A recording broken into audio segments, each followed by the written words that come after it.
Sorry for the interruption. Since again, let's come back to the point. Since again W2 is a subspace of B, so same thing happens in W2. Alpha 1 plus alpha 2 belongs to W2. C alpha 1 belongs to W2, where C is a member of the scalar. Sorry, scalar is a member of the field. Hence, since this is a member of W1, this again a member of W2, so this is a member of their intersection. So this is a member of W1, this is a member of W2, so this is a member of their intersection. When alpha 1, alpha 2 belongs to the intersection and C belongs to the field. So again, this intersection satisfies the condition for a subspace. So this implies this is a subspace. Here, I said intersection of two subspaces of vector space V is a subspace of V.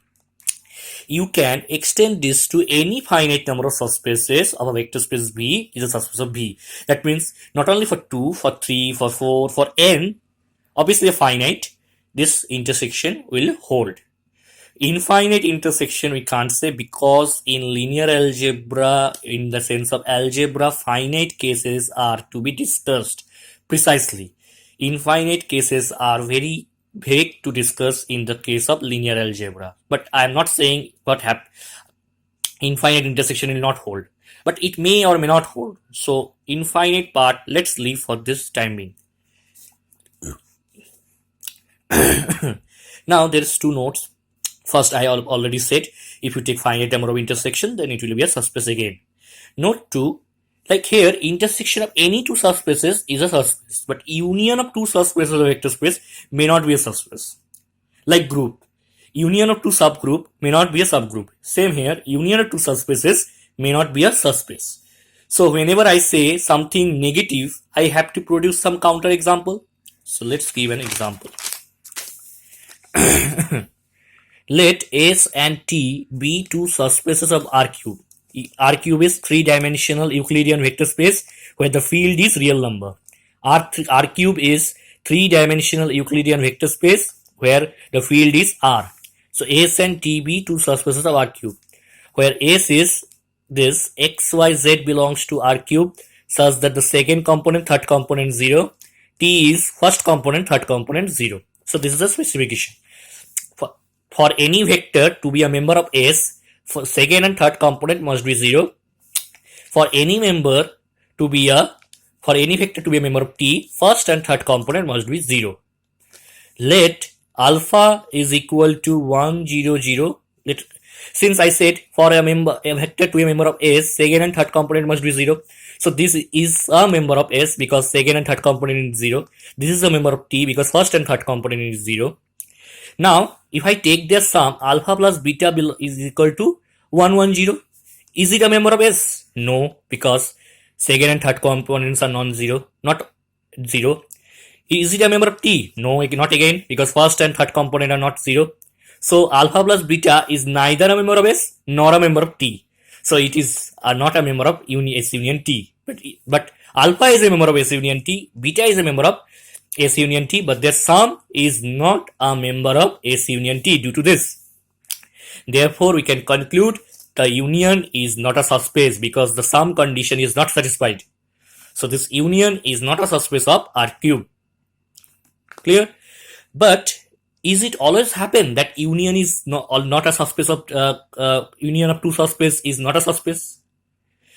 But answer is not. Union of two subspace is a subspace of V provided it must satisfy a condition.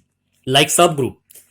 Like subgroup, union of two subgroup is a subgroup if and only if one is contained in the other. One is contained in the other.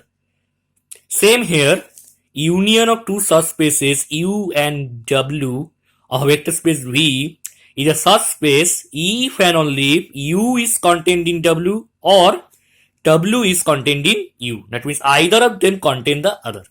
Otherwise, it will not hold. Look here, neither is contained in T nor T contained in S. That's why this happened. Clear? So in this theorem, this is the condition upon satisfying which we can say this union is a subspace. U is contained in W or W is contained in U. Let's come to the proof, and this is the if and only if. If and only proofs are always important and very much useful. Now, First of all, let their union is a subspace. We have to prove this. Let U union W is a subspace of V. We prove that either this contained in U or this contained in either U contain W or W contain U. Acha, you tell me, if I draw this a small picture like this, if you consider this as W, so in case here in this case W is bigger and U is smaller, so this is, let's say, U, this is, let's say, W. So if I take their difference U minus W, is there anything remain? If you take the difference of this small set from this bigger set, nothing will be left. So U contain W means U minus W is empty. Similarly, if W is smaller, U is bigger, then W minus U is empty. If you take the difference of a smaller set from a bigger set, then obviously the difference is empty, provided it is a subset. So this condition satisfying means either of the difference is empty. We have to prove this. We have to prove this either of the difference is empty. How to prove this? Using contradiction method. And using contradiction method means just assume that neither of the difference is empty. I have to prove either of the difference is empty. So you assume neither of them is empty. So this is not equal to phi. This is not equal to phi. Then there exists a vector alpha. So if this is not equal to phi, so we must got a vector in U which is not a member of W. So alpha is a member of U such that alpha is not a member of W. Similarly, we must find out a vector of W which is not a member of U. If this will happen. Now, since alpha belongs to U union W, because to be a member of union, 1 will be enough. Since alpha belongs to U, alpha belongs to their union. Beta belongs to W means beta belongs to their union. Since this is a subspace of V, since U union W is a subspace of V, because we already assume at the beginning it is a subspace. So since U union W is a subspace of V, their summation alpha plus beta is a member of union. Alpha plus beta is a member of union means alpha plus beta belongs to U or alpha plus beta belongs to W, either of them. Now let alpha plus beta belongs to U and we assume alpha belongs to U. So alpha plus beta belongs to U and alpha belongs to U. What is U? Subspace. Subspace means the difference is also a member of U. Now alpha plus beta minus alpha is beta belongs to U. Is it possible? I don't think so. Because beta does not belongs to U. Beta does not belongs to U. So it is a contradiction. Again, if I assume now alpha plus beta belongs to U gives you a contradiction. Now if I assume alpha plus beta belongs to W, and since beta belongs to W, the difference must belongs to W, again a contradiction. Alpha does not belongs to W. So both alpha plus beta belongs to U and alpha plus beta belongs to W. These both leads to a contradiction. That means neither of them will hold. Neither of them will hold. So if alpha plus beta does not belongs to U, alpha plus beta does not belongs to W. That means alpha plus beta does not belongs to U union W. It is not at all possible because we already got alpha plus beta as member of union W.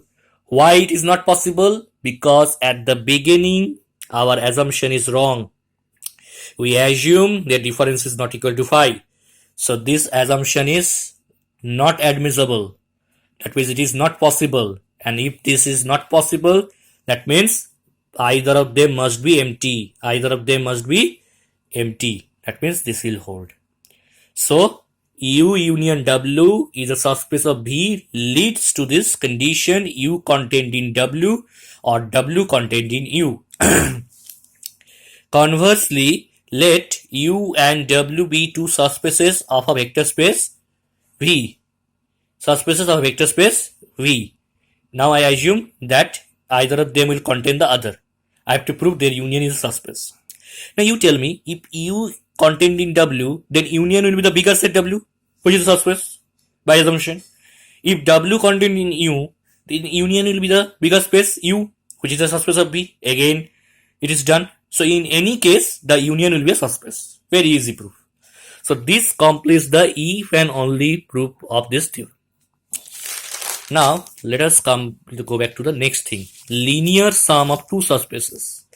Linear sum of two subspaces. Let U and W be two subspaces of a vector space V over a field F. U and W be two subspaces of a vector space V over a field F. Then the subset U plus W, where U belongs to the first one, W belongs to the second one, is said to be the linear sum of the subspaces U and W. U and W be two subspaces of vector space. Say I assume two subspaces of a vector space V over a field F. Then the subset. This is subset. How to construct this subset? I choose an element from the first one U and the element from the second one W and take their sum. Vector sum of the two vectors. One from U, another from W. This is called linear sum of U and W. Noted as U plus W. This is the notation. Let alpha belongs to U. Then alpha can be written as alpha plus theta, where alpha belongs to U and theta belongs to W. So alpha belongs to U, theta belongs to W. That means their sum is a member of U plus W. So we started from U, we got it is a member of U plus W. So U contained in U plus W. Similarly, we can show W contained in U plus W. So both U and W contained in U plus W. So the next theorem states that this U plus W is a subspace of V. It is a subspace of V. And not only that, it is one more theorem is there, that it is the smallest subspace of V containing U and W. Look, we have proved that U plus W contains both U and W. But this theorem states that it is the smallest subspace containing U and W. That means U contains U plus W, W contains U plus W. But if there is another subspace P contains this U and W, then U plus W will be contained in P. That means it is the smallest subspace. It is the smallest subspace containing U and W. This is the subspace of B and this is the smallest subspace. Proofs are very easy. You can go through it. I'll give you the note. You can go through it and you can reply me. So this is the thing.